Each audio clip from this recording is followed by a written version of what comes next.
সবাই একত্রিত হতে পেরেছি শহীদ প্রেসিডেন্ট জিয়া রহমানের আদর্শ সৈনিক বেগম খালেদা জিয়া। আমরা যারা রাজনীতি করি, আমরা যারা তারুণের অহংকার তারেক রহমানের রাজনীতি করি, আমরা আপনারা জানেন সংগ্রামী বন্ধুগণ, আমরা 17 বছর জেল জুলুম নির্যাতন মামলা মোকদ্দমায় জর্জরিত হয়েছিলাম। এই ফ্যাসিস্ট আওয়ামী সরকার আমাদেরকে ঘরে থাকতে দেয়নি। আমাদের বিএনপি ডজনে ডজনে মামলা দিয়েছে, ধরে নির্যাতন করেছে, মারপিট করেছে। তার থেকে আমরা আজকে মুক্তি পেয়ে আমরা আবার স্বাধীনভাবে নিঃশ্বাস নিতে পারতেছি। আপনারা জানেন বাংলাদেশ জাতীয়তাবাদী দল শহীদ প্রেসিডেন্ট জিয়া রহমানের আদর্শ, শহীদ প্রেসিডেন্ট সেই 74 সালে দুর্ভিক্ষ আওয়ামী লীগের শেখ মুজিব উপহার দিয়েছিল। জিয়া রহমান এসে এদেশে খাল কাটা কর্মসূচি, আমাদের ধানের ফলন ফলিয়েছিল, বিদেশের লোকজন রপ্তানি করেছিল। আজকে এভিডেন্স পাচ্ছি আমরা, লোকজন পাঠিয়েছিল। আজকে সেই জিয়া রহমান মহিলাদেরকে গার্মেন্টসে চাকরির ব্যবস্থা করেছিল। আজকে জিয়া রহমান মা বোনের শিক্ষার সুযোগ করে দিয়েছে ফ্রিতে।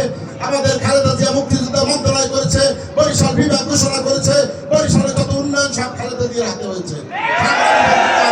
আমরা চাচ্ছি যে আমাদের এই জিয়া রহমানের দল খালেদা জিয়া তারেক রহমানের দলকে বাংলাদেশের প্রতিটি ঘরে ঘরে পৌঁছে দিতে।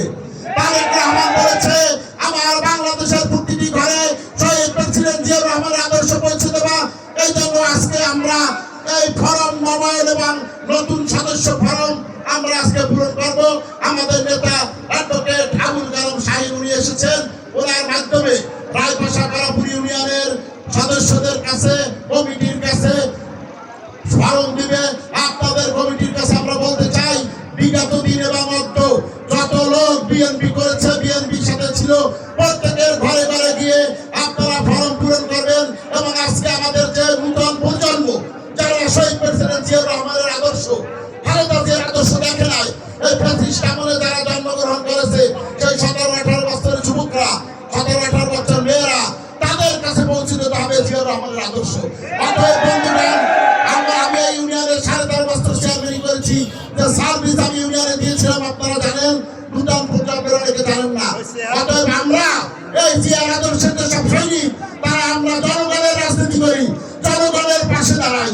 অতএব বন্ধুগণ, আপনারাও তারেক রহমানের পাশে দাঁড়ান, খালেদা জিয়ার পাশে দাঁড়ান, তাহলে ইনশাআল্লাহ